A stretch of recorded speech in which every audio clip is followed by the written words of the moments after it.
Greetings. We continue today in part 2 of Do You Know God from 1 John chapter 2, verses 3 through 11.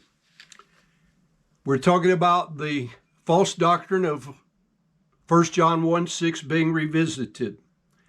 1 John 2:4 declares, "The one saying that I have known and as a result continue to know him, and the one saying is not keeping the commandments of him, he is a liar, and the truth is not in this." That is the saying and not keeping.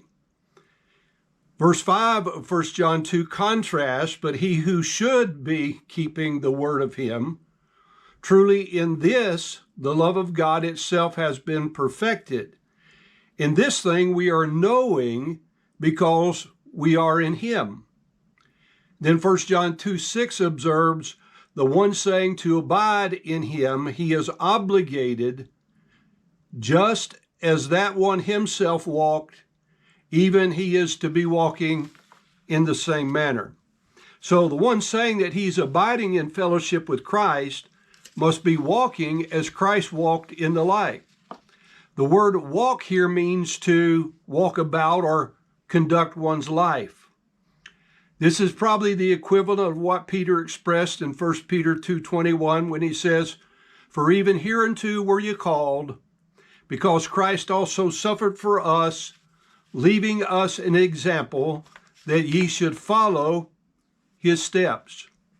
There's an old hymn we sing entitled "Stepping in the Light" by Eliza Hewitt that was written in 1890. It says, "Trying to walk in the steps of the Savior, trying to follow our Savior and King, shaping our lives by his blessed example. Happy, how happy the songs that we bring, pressing more closely to him who is leading when we are tempted to turn from the way, trusting the arm that is strong to defend us. Happy, how happy our praises each day, walking in the footsteps of gentle forbearance, footsteps of faithfulness, mercy, and love, looking to him for grace freely promised.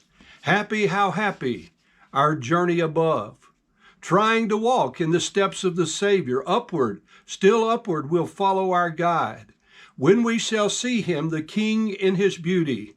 Happy, how happy our place at his side. How beautiful to walk in the steps of the Savior, stepping in the light, stepping in the light. How beautiful to walk in the steps of the Savior, led in paths of light."